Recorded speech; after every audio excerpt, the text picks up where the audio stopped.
You might have to find a different space or place, but never drop out. All right, so sometimes we feel overwhelmed, sometimes we feel left out, sometimes we get stressed out. All right, Anita, that's your cue. I have asked Anita Snyder to come and share, and as she's sharing, she's going to just share her testimony of how God has been working in her life. He's doing miracles in her life. But listen for the perseverance that she has had as she's gone through this. And we get a microphone.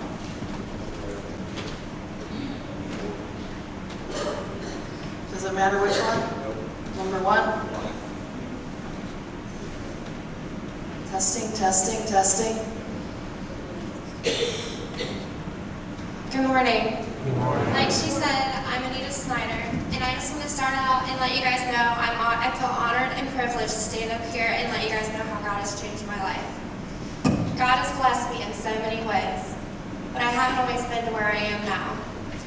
I've had a lot of stumbles throughout my life. I grew up in church in a loving and caring family. I didn't want for anything. Then it seemed like my junior and senior years when it all started. Drinking and partying became an every night thing for me. I moved out at the beginning of my senior year. I always told my parents when I turned 18 I was going to move out. Drinking and partying, that became even bigger and bigger. The two roommates I moved out with was already graduated, so then I started to miss a lot of school. Only by God's grace I graduated. But it all didn't stop there. I ended up getting married, had a kid, and had a C-section. They ended up giving me pain pills with that C-section, and that's when I ended up on pain pills. I ended up doing more than drinking.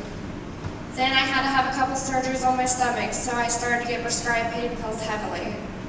That's just what I needed, so I thought. By God's grace, I quit doing pills while I was pregnant. I ended up pregnant again. But that didn't last long. After delivering him, they ended up prescribing me pain pills again. I ended up hiding my addiction throughout my years, to an extent. I worked, I went to college, and I had the happy family. But the second time around, it didn't go so smooth. It was hard taking care of 2 kids, and I ended up with postpartum depression. I found out my husband was cheating on me, and that was the last straw for me. I ended up trying to end it all that night. I ended up taking a lot of medicine and ended up in ICU.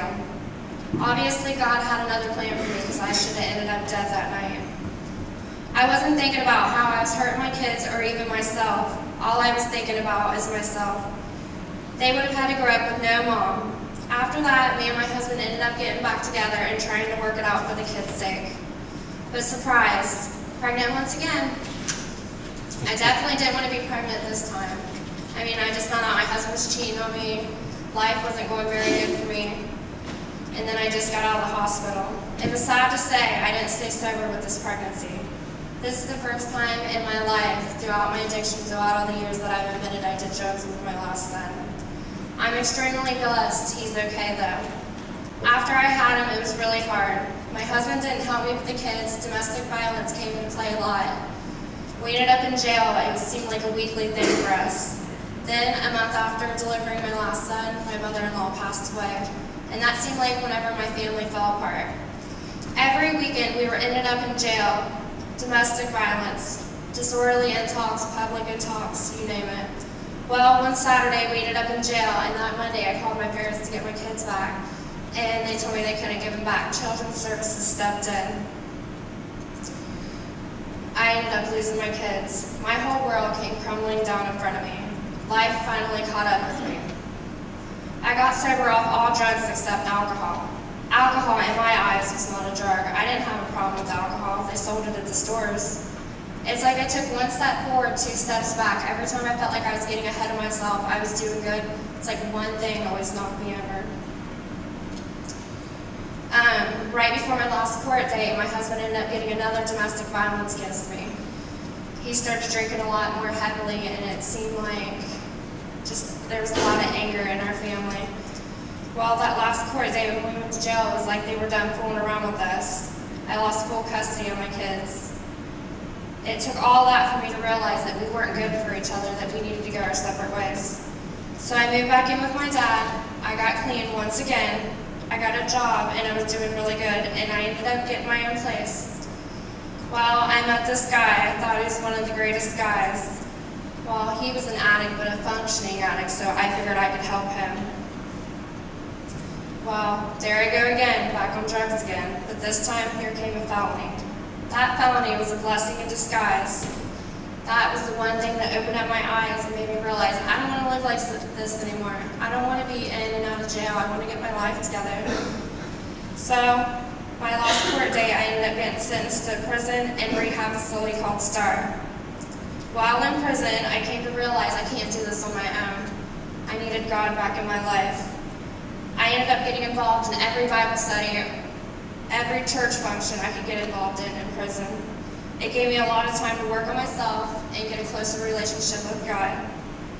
Then, by God's grace, the judge granted me my judicial after 6 months because my sentence was 4.5 years, so it's pretty nice if I was going to get that or not. So I had to go back to the county jail and wait for my bed to open at Star. And that's when I met Lori. She's one of the most amazing women God has placed in my life. She's stuck by me and has not given up on me. She's seen stuff in me nobody else has. She's the one person that has believed in me from the start. She came and saw me when I was in Star also. Oh, and she's the one person that has seen how God has moved in my life from the beginning of my journey. Star really changed my behavior and my way of thinking because obviously the way I was doing wasn't the right way. I was going totally backwards. It's an amazing program, and while in there, Lori and I continued to talk about starting Celebrate Recovery class, which we began talking about while I was in jail. Then when I got out, she actually gave me the opportunity to start Celebrate Recovery. It's one of the most amazing opportunities I've ever received to lead that at your guys' church. It's changing so many people's lives, including my own. It's a place for us all to come together and be here for each other. Just move past all the hurt that has held us back in our journey with the Lord. It's on Thursdays, 4 to 6. It's only women right now, but we would like to expand it to men, maybe as time goes on. I now have a relationship with my family, a great relationship with my daughter. The other two is coming gradually. I'm now in the process of finding a job and getting my own place and trying to get custody of my daughter back. God is really moving in my life. I try to get involved in anything I can, inside and outside the church. I feel like my calling is to help people. Coming to this church has really opened up many doors for me to pursue this calling. I've just also started Snack and Learn. It's an amazing experience with them kids and just to help them and see how they're doing. Also, I did the water can walk for Kenny yesterday. That was an amazing experience, just knowing that I can help people all the way across the world just by doing a walk, and to experience how they have to walk to get their water, It's crazy, they have to walk miles with heavy buckets, heavy jugs. It's just crazy. So, that was an amazing experience, knowing I can help them bolster their water and save their life. I just want to thank you again for your opportunity to come up here and speak. You guys are amazing, and I want to thank you for how friendly and accepting you guys have been since I came to this church. I was really scared from church. I thought I was going to get judged, that I didn't feel right in this church. But you guys were amazing. You really made me feel comfortable. On the 28th of this month, I will have 18 months clean, only by God's grace.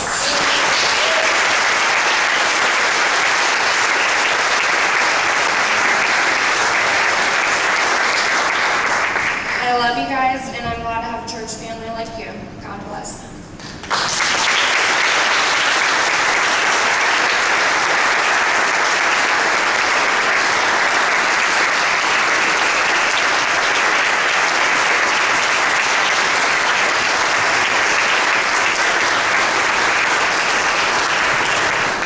It's all God, isn't it?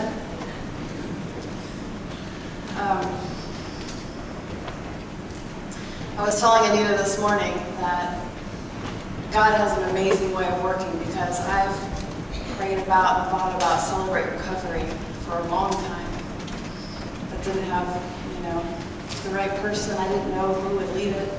So it was just, it was just an amazing thing when she said, I'd like to do that. I'm like, really? Wow. And I'll also point out just this perseverance piece. It was toward the beginning of when I met her that she said that was, I asked her what she would like to do with the rest of her life and what she would like to, how she would like to move forward, and she said she'd like to lead Celebrate Recovery. And I thought, well, she's got a long journey, so we'll see. But she continued to talk about that, and she continued to talk about that, and finally when she got out of her star, she said, I'm ready. I said, all right. Never give up.